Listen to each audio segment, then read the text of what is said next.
employing the same pathfinders might arouse suspicion, so he was no longer willing to hire this man's team again. That was why he had paid him in gold. Paying in gems would have been simple enough, but he had not done this because he wanted to take the gold that he had stolen from Corpus of the Abyss to him. He remembered that certain divination spells could determine the location of marked items. The higher the tier of the spell, the more accurately they could track that position. However, he could not place such a mark after entering this world, unless they were distinctly different from other mass-produced items.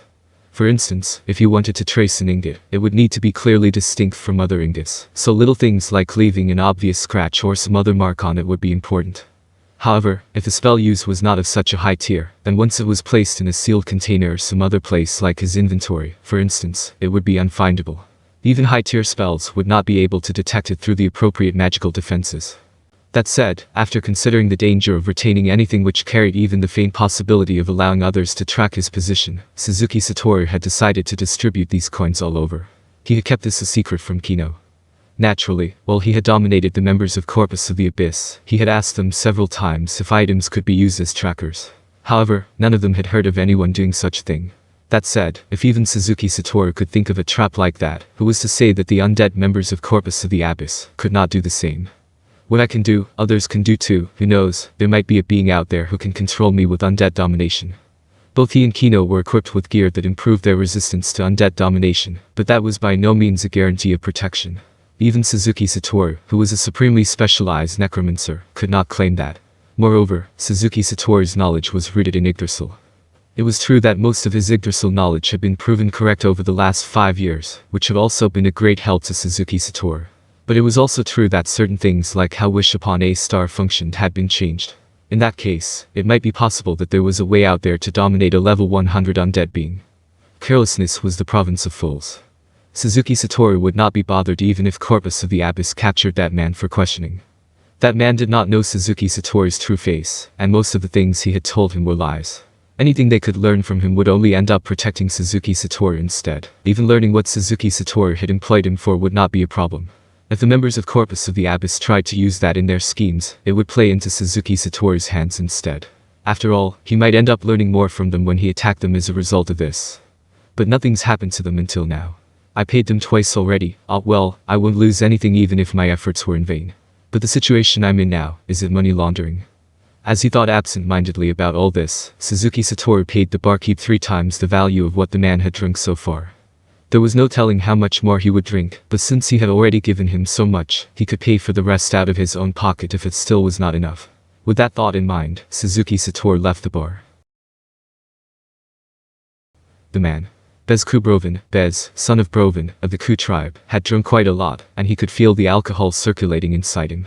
Still, it was not enough to make him unsteady on his feet. It was still alright if it only slowed this thinking. Being a mercenary who had made his fair share of enemies, Bez would not show anyone any weaknesses. Well, there were times when he had actually gotten drunk to bait the enemy out. He had friends with him then. And today, there were no friends with him. Well, I wanted to have them follow the client. Actually doing that would be stupid. His mercenary's instinct told him that doing so would be treading on a dragon's tail. Bez waved the waiter over. "Bill, please." He had a pouch in an inside pocket and bag that was so full that it was hard to walk around with it. Compared to what his client had given him, his expenses here were nothing much. "No, there's no need for that." As he heard what the waiter said after walking over, Bez laughed merrily. "Oh, sorry about that." He had just been kidding back then, but it would seem his client was not in any financial trouble, judging from the way he could pay for Bez without even buying himself a drink. Well, he would very much like to have toasted the client in thanks. The glass before him was empty, and he was not in the mood to ask for more. Then let's go, he thought. It was only when he got to his feet that he realized the waiter had not yet moved away from in front of him. For some reason, a dangerous look began creeping into his eyes just as the waiter began speaking. "Dear customer, may I know who that guest just now was?" Bez's brows knotted in displeasure. To think he was actually asking for personal information about a customer. How the hell was this place training his people? Perhaps he would not have minded the question if this was some hole in the wall city tavern. But this place was different. There ought to have been a respect for their customers' privacy which matched the amounts changing hands here. There must be a guild of some strength backing this place up, probably. One needed a certain degree of power to chase away the riffraff. Perhaps they might have ties to illegal organizations, in order to easily deal with rude customers. "I'm terribly sorry. That customer was dressed in exquisite clothing, so I was wondering what manner of person he must be. I was very interested in it. The waiter had said all that despite Bez not saying anything. In other words, they were saying, we'll give you information too, so please reveal something to us. Ah, his clothes, ah. The tailoring, the needlework, the material. It's all excellent. He would probably be one of the best dressed customers we had here so far, the very best, in fact. In truth, I have no idea what those clothes are even made of. If even the employees of this establishment did not know, then it must be something amazing. Well, this was the first time Bez had come here. He had heard that this place was patronized by the highest circle of citizens. Perhaps tribal chiefs on the level of kings might come here. Oi oi oi, what kind of amazing outfit was that? But honestly, where did that guy come from? So he's more amazing than a tribal chief. He wanted to ask that, but that might be taken for agreeing to a trade of information. Bez had no intention of going any further, and so he shrugged. I heard he's a traitor. That sounds incredibly fake, Bez thought, but he had said it anyway. So I guess it's made of fabric from a distant land. Who knows, it might just be ordinary stuff over there. Surely you jest. If it really was cheap stuff, as you say, then he must have traded with very advanced nations, definitely not a country in the region. Doesn't that mean he must have come from a really faraway place, then? Though he said that, it was true that Bez was very interested in his client. Bez felt that saying he was a traitor was not too far from the truth. That was because he could not sense a hint of violence from his client. He felt like an ordinary person. When he had hired them for the first time, one of Bez's friends, a beast warrior, had snorted and concluded that he was an easily beatable opponent. But the second round, he had started having his doubts. For starters, the contents of this mission were quite strange when one sat down and thought about it. It was like he was sending them in because he knew there would be something to find. Moreover, what would their client gain from learning about this? It was as though he had been deliberately leaking information just now. It felt like he was taking precautions to keep Bez from looking further into the matter, but also like he was deceiving him. If it was the former, it would allay the suspicions in his heart, but the dread in his heart would not go away if it were the latter. However, I'm sorry. The client like that who pays without grumbling and who even foots the bill for my drinks is the best client I can hope for. There's nothing I can tell you. There was no need to go treading on the dragon's tail. The wealth of a city, no, 3 cities was enough to make him drool.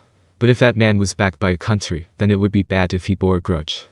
Taking the treasure and fleeing to another country would be one thing, but the matter was not as simple as that. Sometimes, hatred could draw out unimaginable power.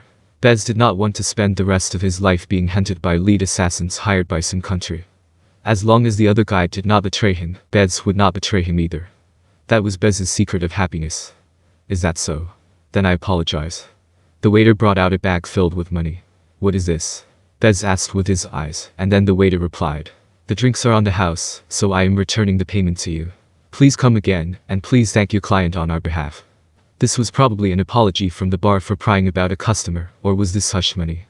For a moment, Bez wanted to refuse it.